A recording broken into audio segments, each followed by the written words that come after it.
Me dio la curiosidad cuando yo escuché la música. Te das de cuenta como cuando a ti te gusta algo, ¿no? Como una guitarra, cómo suena. Dices, ay, me gustaría tocarla yo.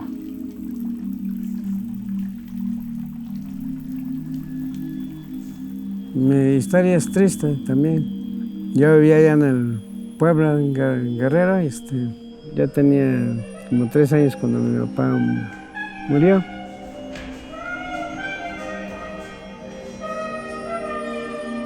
Mi mamá no nos pudo sostener, éramos 4 hermanos y una hermana.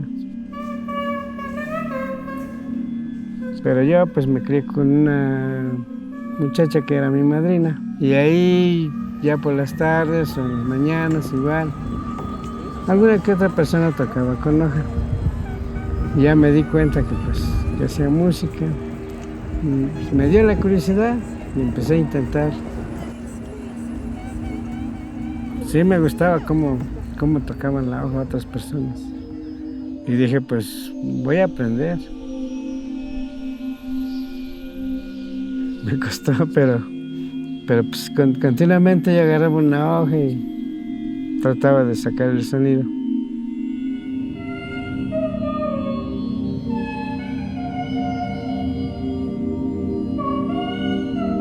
Pues así empecé.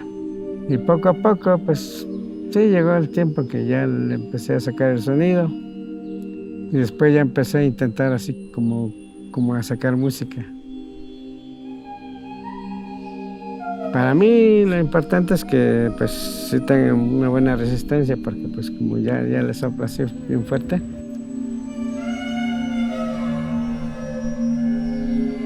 Comienza así con mucho gusto, con mucho entusiasmo y termino ya bien rendido, cansado.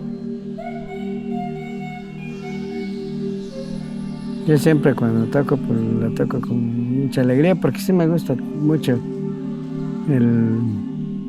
así que el sonido de la hoja. A mí me gusta mucho y pues así como tal toco, pues me gusta bastante. Mi nombre es Bruno Seferino, soy una persona que se dedica a hacer música tocando con hojas.